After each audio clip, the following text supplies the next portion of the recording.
पिछले क्लास में हम लोग ने किस प्रकार देखे थे कि ए और एन का प्रयोग है, कहाँ प्रयोग करेंगे, कहाँ प्रयोग नहीं करेंगे। ये दोनों टॉपिक जो हम क्लियर कर चुके हैं अच्छे से, और ये भी डिसाइड हम कर लिए क्या ए एन का प्रयोग हम सिर्फ वॉवेल लेटर पर डिपेंड करता है, यानी कि ए ई आई ओ यू पे, तो बोलेंगे ऐसा बिल्कुल भी नहीं। तो बोलेंगे ये किस पे डिपेंड करता है, तो वो ये उच्चारण पे डिपेंड करता है। ठीक है, उच्चारण पे डिपेंड करेगा। तो कैसे पता चलेगा, तो उसका पहला वर्ड का हम क्या करेंगे, हिंदी करके लिख लेंगे। जैसे कि मान चलो हम लिखे हैं जैसे कि SDO, SDO में अगर दे देगा कि SDO, तो क्या इसके पहले क्या लगेंगे, ये तो बोलेंगे कॉन्सोनेंट है। हाँ, क्या ए लगा देंगे सही रहेगा, तो बोलेंगे बिल्कुल नहीं, ये एक गलत हो जाएगा। तो जब इसको लिखते हैं देखो S, तो ये हो जाता है ए, तो हम यहाँ पर लगाएंगे NSDO।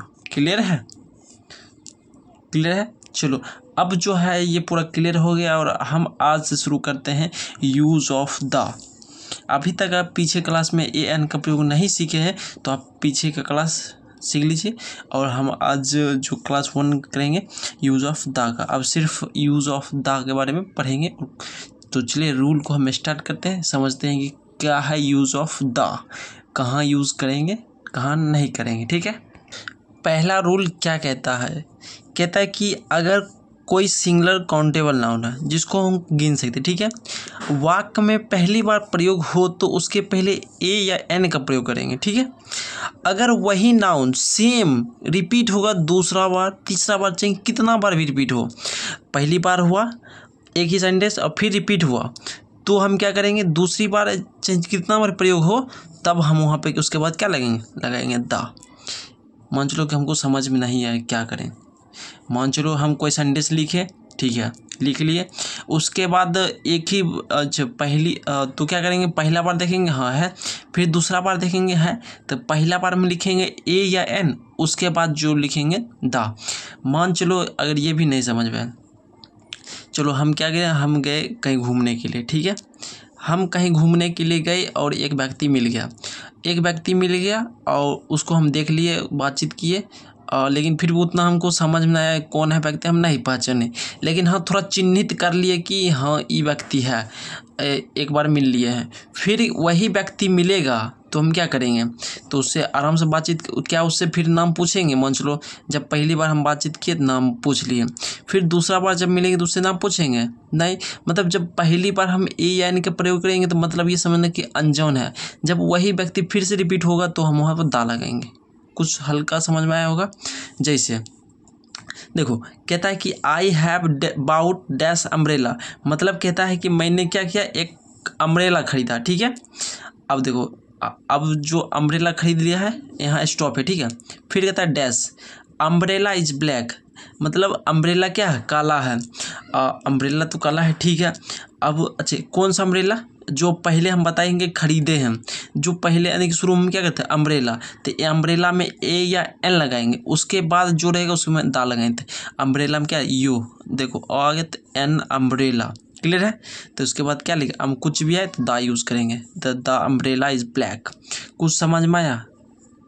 चलो अब देखो दूसरा सेंटेंस, कहता है ही हैज़ डैश पेन, मतलब कि उसके पास क्या है, कलम है। पेन इज जापानीज, मतलब उसके पास जो कलम है ना वो कहाँ का है, जापानीज, जापान का है।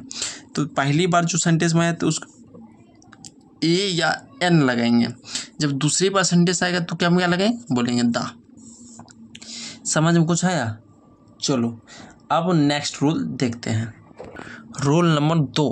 देखो कहता है कि सिंगुलर काउंटेबल नाउन जिससे पूरी जाति का बोध होता है, सबसे बात ये देखो बड़ा, पूरी जाति का बोध होता है, तो हम वहाँ पे जो आर्टिकल हम यूज़ कर सकते हैं वो ए एन या दा, किसी तीनों में से किसी भी चीज़ का अगर प्रयोग कर देंगे ना तो कोई दिक्कत नहीं है। अब सोचो कि ए लगा देंगे, एन दा, कुछ भी लगा देंगे तो क्या अर्थ में परिवर्तन होगा, तो हम बता दें कि इससे वाक्य अर्थ में कोई परिवर्तन नहीं होगा। मतलब ये कि जिससे कि पूरी जाति का बोध होगा, तो वहाँ पे मन हुआ तो ए लगा देंगे, एन लगा देंगे, दा लगा देंगे। लेकिन हम डिसाइड करेंगे का उच्चारण पे भी। ए एन में तो ए या एन में से थोड़ा सा समझ करेंगे, लेकिन ए एन या फिर ए या एन लगा दिए, उसके बाद दा, इन दोनों में से कुछ भी लगा देंगे ना तो सोच लो कोई दिक्कत नहीं होगा। ठीक है, जैसे मान चलो यहाँ पर कहता है कि elephant is big animal. Animal यानी कि जाति में जो है, यानी कि जानवरों में जो हाथी है क्या बड़ा है, इसकी पूरी जाति की बोध बता रहा है यहाँ पर। तो हम यदि यहाँ पे एलिफेंट आप कहोगे यहाँ पे ए लगा दें, तो यहाँ पे ए नहीं लगाएंगे, यहाँ पे लगाएंगे एन।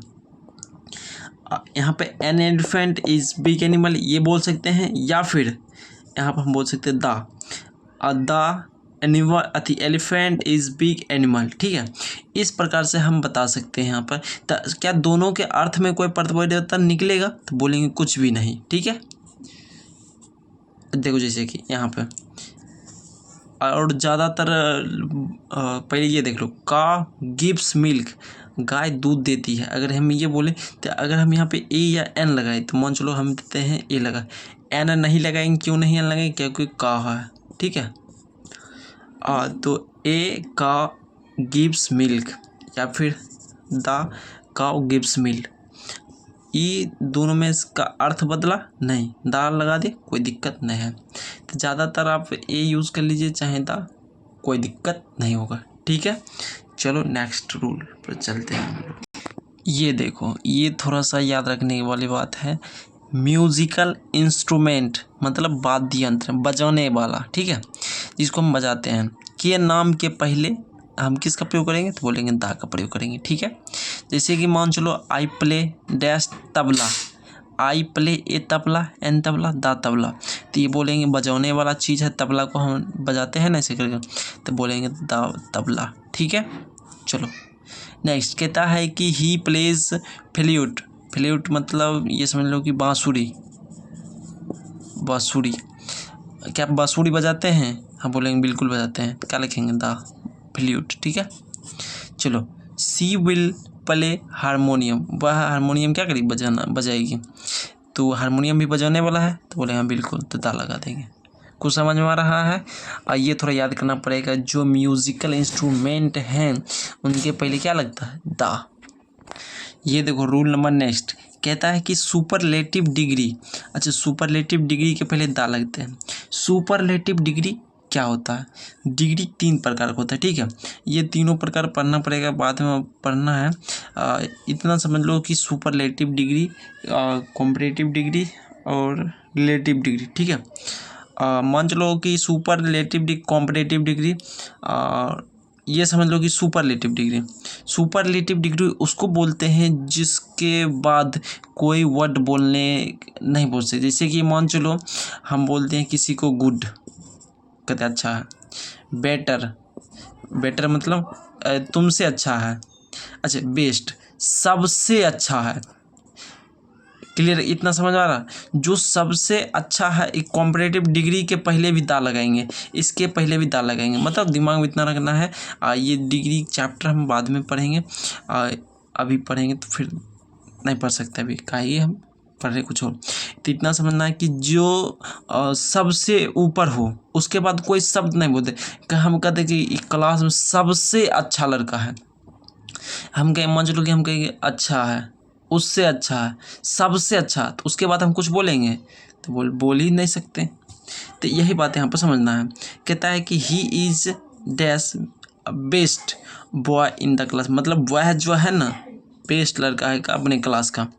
तो यहाँ देखो बेस्ट सबसे अच्छा, तो यहाँ पर क्या लगाएंगे? The. Radha is one of dash most beautiful girl, मतलब राधा बता रही है कि वो सबसे क्या है? सुंदर लड़की है। यहाँ पर मोस्ट के लिए क्या लगाएंगे? द।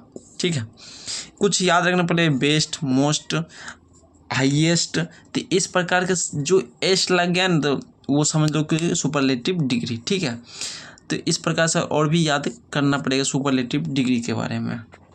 कॉम्परेटिव डिग्री समझ में आया। जैसे गुड, बेटर, मतलब तुलना के लिए हम किसका यूज़ करेंगे, तुलना, ये समझ लो, या चुनाव में, तो हम उसको बेटर उसको बोलेंगे। और बेटर में भी हम क्या लगाएंगे, बोलेंगे दा लगाएंगे। वो तो देख के ही आंसर करना कि नहीं दा ही लगेगा। क्लियर है। जैसे रूल देखो नेक्स्ट, देखो रूल नंबर नेक्स्ट कहता है कि कॉम्परेटिव डिग्री कि जिससे चुनाव या विरोध का बोध होगा तो हम वहाँ पर क्या लगें, बोलेंगे दा। ठीक है। कॉम्परेटिव डिग्री जिससे कि तुलना करना पड़ेगा। जैसे कि देखो टॉलर, जैसे यार लगभग देखने पर मिलेगा, जैसे बेटर, गुड, बेटर, बेस्ट, इस प्रकार के यार लगभग में देखने को मिलेगा। तो वहाँ पर हम बोलते हैं कॉम्परेटिव डिग्री, और कॉम्परेटिव डिग्री के पहले हम क्या लगेंगे दा। तो कहता है she is the taller of the two girls. Two girls में क्या है, वो सबसे लंबा है। ठीक है, वह सबसे लंबी है, ऐसे कह सकते हैं। देखिए जैसे कि Akash more intelligent of the class, अगर हम ये कहें तो क्लास में क्या है, उस सबसे अच्छा है, तेज है, ये समझ लो। तो यहाँ पर दा लगा देंगे। क्लियर है। इसके बाद मोस्ट, ये रूल हम सिंटैक्स में भी चर्चा किए थे कि ये इम्पोर्टेंस है, और यहाँ पर भी हम चर्चा करेंगे। सेम रूल है, कहीं से वहाँ पे हम वर्ब यूज़ करते थे, इसमें पहले से वर्ब भरा हुआ है, इसमें तुमको आर्टिकल भरना है। ठीक है, लेकिन फिर भी चर्चा करते हैं। लेकिन आप सबसे पहले इम्पोर्टेंट लिख लेना IMP इस बात को। ठीक है, कहता है कि जब किसी सेंटेंस की बनावट हम noun plus of plus noun, तो ये जब रूल बताए थे noun plus of plus noun, तो प्रथम इसके अनुसार हम क्या करते हैं, वर्ब का यूज़ करेंगे, और इससे पहले हम किसका यूज़ करेंगे, तो बोलेंगे नाउन के पहले यहाँ पर दा ऑलरेडी लगा रहता है।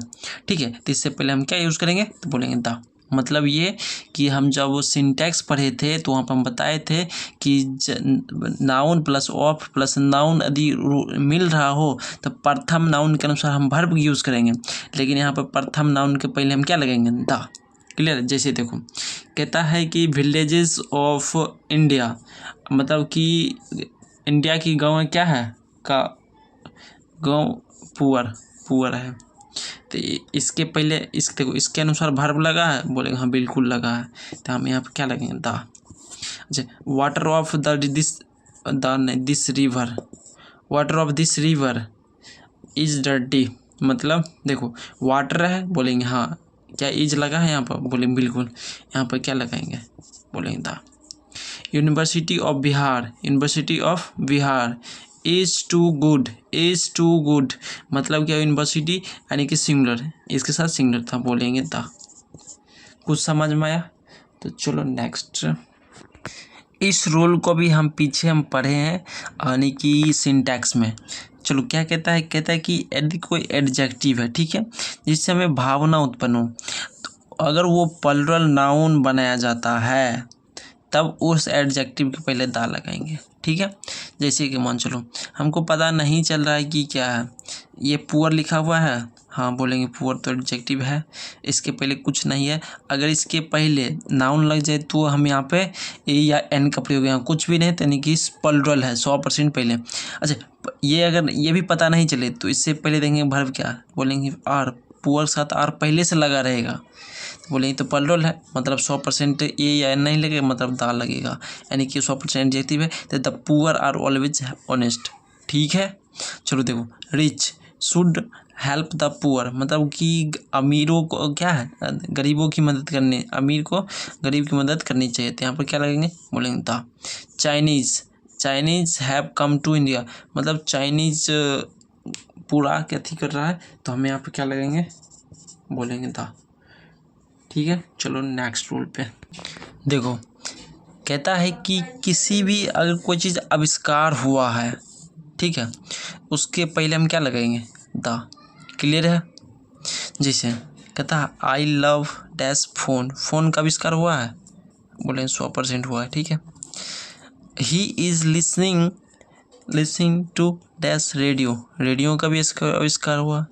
जो भी दिख रहा है कि आविष्कार हुआ है उसके पहले हम क्या लगाएंगे, तब बोलेंगे क्या, दा। ठीक है। अच्छा, ये देखो टेलीविज़न सबसे बड़ा चीज़ है। ठीक है, और लोग बहुत पहले यूज़ करते थे टेलीविज़न। तो television is the gift of science, मतलब साइंस का एक क्या है, दिया हुआ एक गिफ्ट है। ठीक है, तो इसके पहले हम दा लगाएंगे।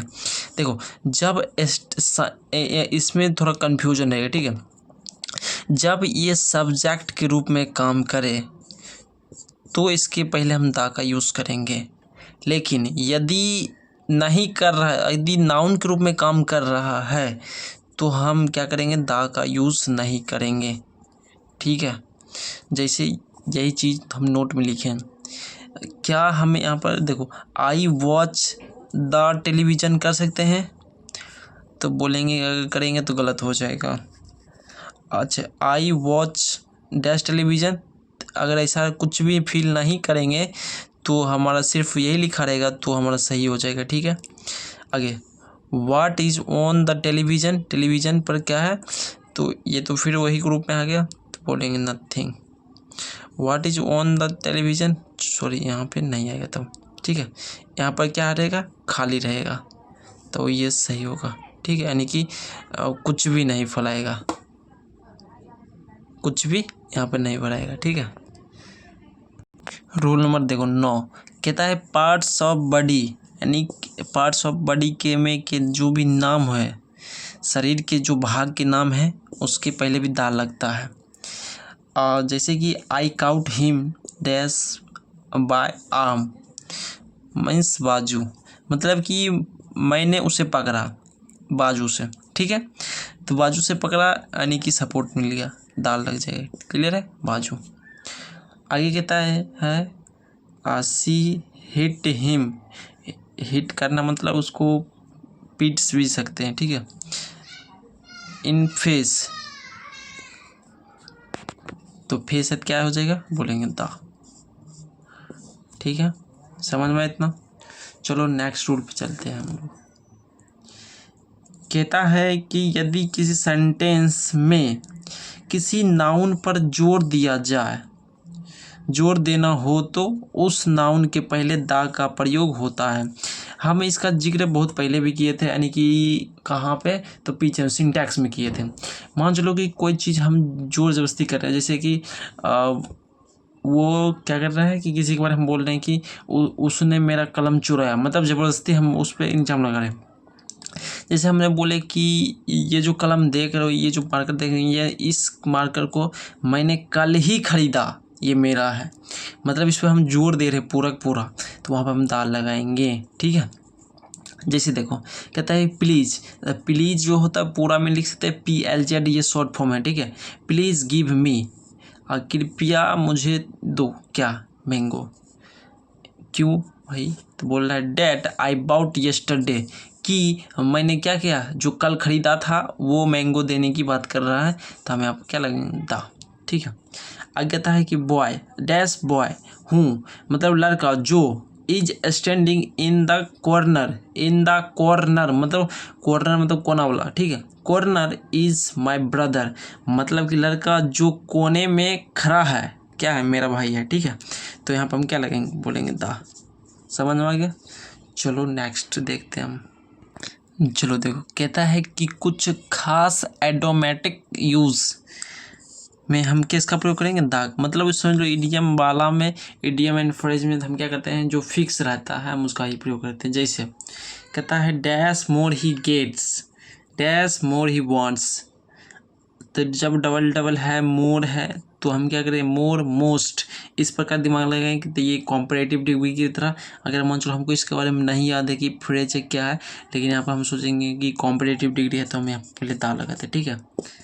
अच्छा इसका क्या मतलब बन गया, the more he gets the more he wants. अच्छा गेट मतलब पाना, वांट मतलब चाहना, मतलब कि जो जितना चाहता है उसको उतना देना पड़ता है, ठीक है। मतलब क्या हुआ, मतलब ये कि मान चलो कि तुमको बनना है जैसे कि IPS, तो उसके लिए IPS लेवल की तैयारी के लिए तुमको मेहनत चुकाना पड़ेगा।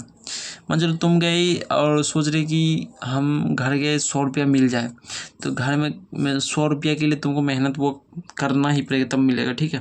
तो इस प्रकार से आपको जो चीज़ जितना चीज़ चाहिए उसके लिए उतना आपको पे करना पड़ेगा, ठीक है। अच्छा नेक्स्ट कहता है dash sooner that work, sooner that work is done dash better. ये देखो गुड बेटर बेस्ट, ये बेटर इतना तो समझ आ रहा है, तो यहाँ पे कम से कम दा लगेगा। ये मुझे लोग हमको ये नहीं समझ आ रहा है कि फ्रेज है, लेकिन फिर भी कॉम्पिटिटिव डिग्री की तरह हम क्या सोचेंगे, यहाँ पे दा लगेगा। ठीक है। अच्छा द सूनर, यहाँ पर हम पहले दा लगाते। ठीक है। अच्छा इसका क्या मतलब बनेगा, क्या फ्रेज निकला, the sooner that work is done the better, मतलब कि बेटर अच्छा होगा। क्या अच्छा होगा, डन मतलब कोई भी डन काम डन हो गया, हम बोलते हैं ना काम डन हो गया मतलब समाप्त हो गया। वर्क मतलब काम, मतलब कि काम जितना जल्दी समाप्त हो जाए उतना अच्छा होगा। तो हम ये बोलते कहते कि जितना जल्दी काम खत्म हो जाए उतना अच्छा। लिखने का होगा तो अब यहाँ पे लिख सकते हो, क्या लिख सकते हो कि जितना जल्दी काम खत्म हो जाए उतना अच्छा। ठीक है। चलो कहता है the harder you get the harder you will be paid. The harder you मतलब ये कि जो जितना हार्ड काम करता है उसको चाहता है पाना चाहता है उसको उतना पेड करना पड़ता है। The more he gets the more he जो जितना चाहता है उतना, ये क्या, अच्छा इसका हिंदी थोड़ा देख लेना तो पता नहीं चल रहा है। The more he gets the more he wants, जो जितना चाहता है उतना पाता। You will be the harder you get, तो यहाँ पर भी क्या हो जाएगा द, यहाँ पे भी द, तो द हार्डर यू गेट, जो जितना पाने की कोशिश करता है उसको उतना पेड करना पड़ता है, तो you will be paid. Clear है। बाकी और भी है, बहुत सारा इडियम्स है, आप उसको भी थोड़ा सा देख सकते हो, क्या कि उसको पढ़ना तो ज़रूर पड़ेगा। ठीक है। चलो नेक्स्ट हम रूल पे चलते हैं। ये सब तो लगभग पीछे हम बहुत पढ़ते हैं, जैसे कि धार्मिक समुदाय के नाम पहले क्या लगता है द, जैसे the Hindu, the Muslim, the Sikh, the Christians, ईसाई, इस प्रकार से, तो यहाँ पर हम दा लगा लेंगे। ठीक है। नेक्स्ट कहता है रूल नंबर नेक्स्ट कहता है धार्मिक ग्रंथ। अब ग्रंथ कुछ पता होना चाहिए, उसके पहले भी क्या लगता है, बोलेंगे दा लगेगा। जैसे Ramayan the Ramayana, Gita the Gita, Mahabharat the Mahabharat, Vedas the Vedas, the Quran the Quran, Bible. अच्छा ये बाइबल द बाइबल, ये बताओ तो द बाइबल ये कौन सा अति धर्म से रिलेटेड है, ये धर्म पुस्तक है, कमेंट करके। चलो रूल नंबर नेक्स्ट देखो, कहता है कि आर्म्ड फोर्स तथा कानून, आर्म्ड फोर्स तथा कानून लागू करने वाले नामों के पहले क्या हम कर देते हैं द का प्रयोग। ठीक है। जैसे कि the army, navy, the police, the जज, द एडवोकेट, ये सब के भी पहले हम क्या यूज़ करेंगे, तो बोलेंगे द का प्रयोग करेंगे। ठीक है। चलो कहता है कि नेक्स्ट रूल, यानी कि जो पूरी दुनिया में केवल एक हो, केवल क्या हो एक हो, उनके पहले भी क्या लगेंगे, बोलेंगे द। ठीक है। जैसे the sun, the moon, the earth, the east, the sky, the world, और भी जो भी है। ठीक है। अच्छा ये सब में कोई भारी बात है नहीं, क्योंकि हम इस सब को बहुत पहले से भी पढ़ते आ रहे हैं। जो पूरी दुनिया में अकेला हो, जो नहीं पढ़े हैं उस पर थोड़ा मेहनत करने की ज़रूरत है, और जो हम पढ़े हैं पहले तो उस पर हम थोड़ा कम भी मेहनत करेंगे तो चलेगा। ठीक है। तो ये सब भी चलो अब क्या करेंगे, कल फिर थोड़ा हम कल जो करना पड़ेगा वो करेंगे, थोड़ा सा रूल और पढ़ेंगे, उसके बाद हम प्रैक्टिस, सबसे बड़ा चीज़ है प्रैक्टिस करेंगे। अभी तक हम कुछ प्रैक्टिस भी नहीं किए हैं। ठीक है। तो इतना ही रखते हैं। नेक्स्ट दिन अगले दिन हम क्या करेंगे, पहले सबसे पहले प्रैक्टिस करेंगे और उसके बाद फिर हम आगे बढ़ेंगे। ठीक है। और इसको जल्दी से जल्दी इसको भी हम दा को कंप्लीट करेंगे, यानी कि ए एन द आर्टिकल भी समाप्त हो जाएगा हमारा। ठीक है।